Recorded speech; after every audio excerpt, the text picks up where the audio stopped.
The premise of Married at First Sight is simple. Attractive singles marry a stranger in hopes of finding their happily ever after.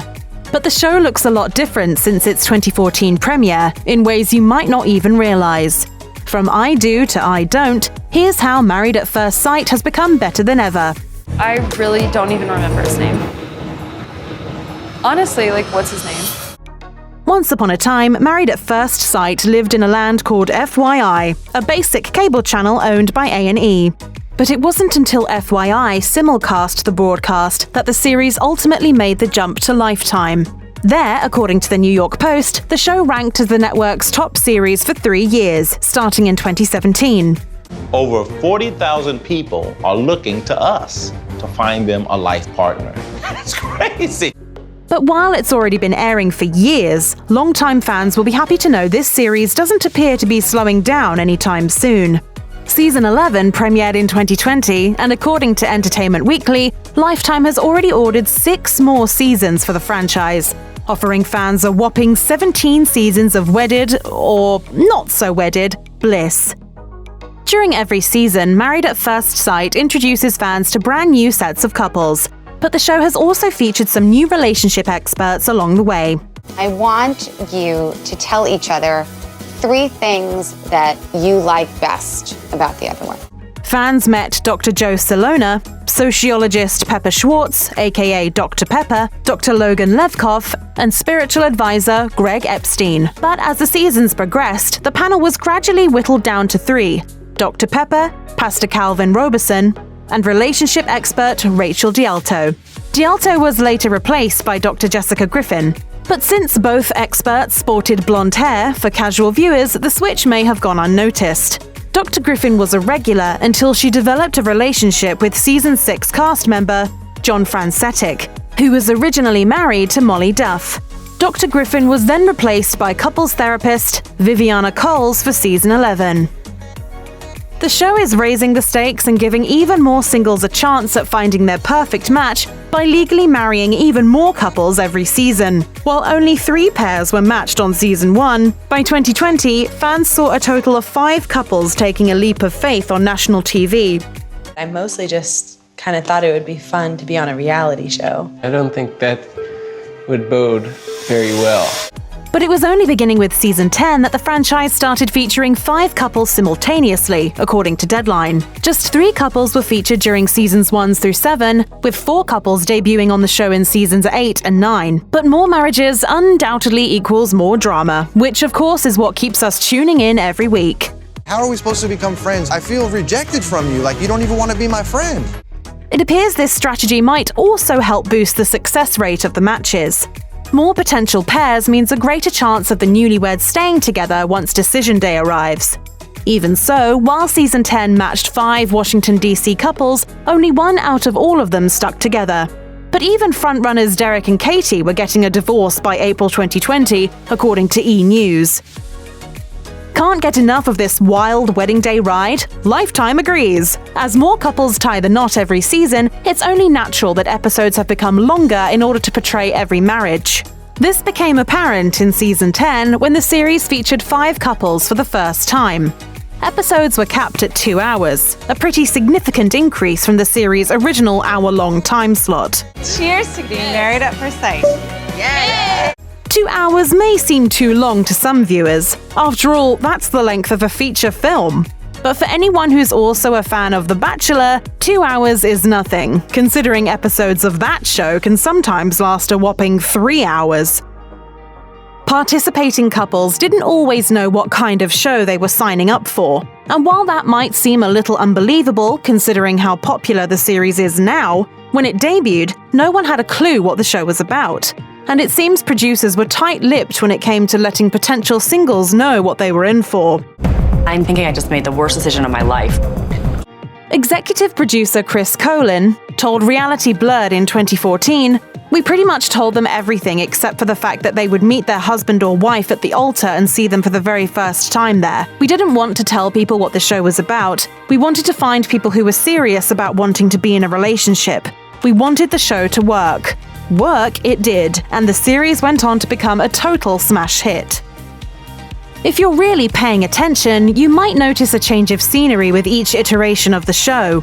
Season 1 was filmed in New York City's tri-state area, but the cameras didn't stay there for long.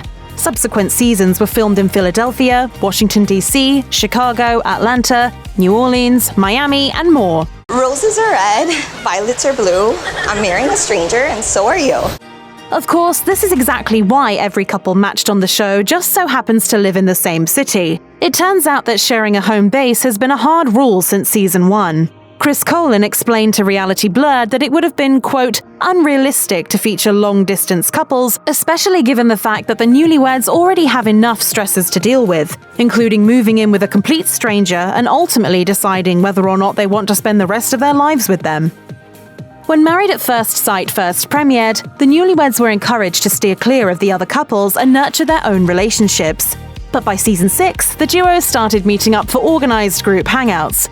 And while it wasn't initially set up to cause more drama, producers knew it would happen. It gets stressful, man. It gets stressful. I feel like I'm in constant, mind. Chris Colin told E! News, "In the spirit of authenticity, these people all live in the same city, and they are obviously super curious to know. And I'm sure left to their own devices, they would find out who the other people are. So why not embrace that and let them support each other?" Dr. Pepper also explained that the series isn't a, quote, static show, which allows it to evolve with the times. By creating a community between the couples, marriages and friendships blossomed, as evidenced by season 10 star Mindy, who found a sisterhood with some of her fellow cast members after her divorce from Zach. Let's go to Costa Rica! I'm ready to honeymoon it up! In the Married at First Sight universe, even honeymoons are a group activity, but it hasn't always been this way. Couples were originally sent to different romantic destinations at the start of the series. Fast forward to season 8, and the couples could be seen staying at the same resort in the same country, even enjoying scheduled group activities during private couple time. As fans know now, this format would continue throughout future seasons. Pastor Robertson explained the reasoning behind the switch, saying, "Bringing our couples together during their honeymoon is a means for support, so that when the going gets tough, our couples can lean on each other." Of course, it also resulted in more fun. During One Night on the Honeymoon episode on season 8, all 4 couples were entertained by local Costa Rican dancers before sharing their unique experiences over dinner and drinks. From the beginning, Married at First Sight has featured at least one couple of color per season. And when the series expanded its number of participants, that number went up to 2. But according to season 1 alum Jamie Otis, there's lots of room for improvement as far as diversity is concerned. She told Fox News, "I'm not going to lie, I have definitely chatted with the production company about why do we not have older couples and why don't we have same-sex or more interracial couples. The Australian version of Married at First Sight was the first of the franchise to portray a marriage between 2 women for season 7 in 2020. Are you ready for this? Yes, I'm ready. Yeah? Are you ready for this? Yeah. I was born ready, don't worry. Pastor Robertson explained to Madame Noir in 2018 that the show's lack of diversity might come down to logistics. Since potential singles are currently separated by gender during the casting process, this makes seeing each other prematurely nearly unavoidable. Married at First Sight has kept things fresh and exciting through the years by introducing a bevy of fan-approved spin-offs. Since the show's 2014 debut, the franchise has expanded to include Married at First Sight Couples Cam, Marrying Millions, Married at First Sight Australia, Married at First Sight Happily Ever After, and Married at First Sight Honeymoon Island. As People reported, Honeymoon Island premiered in 2018 and tapped 16 love-hungry singles to live it up on an exotic island. My eyes hurt. I haven't cried this much since I was born. But, according to Deadline, yet another spin-off is in the works. Married at First Sight Unmatchables will pair several singles who weren't chosen for the original series and give them a second chance at finding love on national TV. This is a reality show, and what's more real these days than people filming themselves? Married at First Sight couples have been known to document their private moments away from the camera crew, and all of that is often used as footage throughout the season. But the innocent concept proved to be the launching pad for an entirely new show. And in 2020, Lifetime launched Married at First Sight Couples Cam. To get away and get some alone time from Austin, I definitely enjoy going on long runs, especially with my sister. Runs are pretty long. Yeah. Season 5 couple Anthony and Ashley immediately got in on the action, and in a trailer for the show, they can be seen trying to find a missing puzzle piece while quarantining at home. It's definitely a new direction compared to the format of the original series. Couples in seasons past were required to remain married for 8 weeks, until the much-anticipated decision day where they ultimately chose whether they wanted to stay in the marriage. But it appears that hasn't necessarily been the case in the series' later seasons. Are we necessarily where I want to be in a marriage either? No. I think that we have legitimate concerns.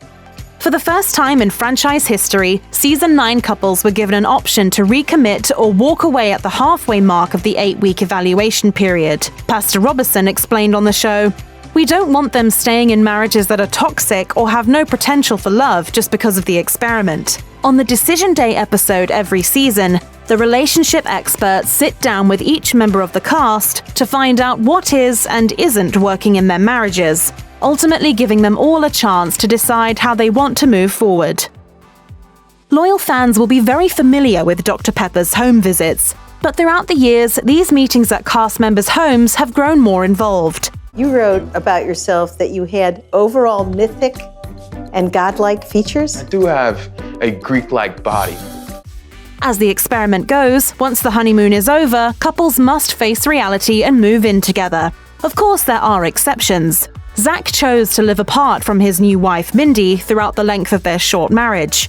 But typically, couples live together for the entirety of the 8 weeks. Dr. Pepper told E! News that she conducts home visits of every cast member before matching potential couples, but she did vaguely note that she has been going deeper as the seasons go on. While she clearly gains intel from looking through a couple's fridge, on the show she explained that she also learns a lot from photos, which not only reveal a lot about contestants' lifestyles, they also portray the relationships between the couples and their friends and family.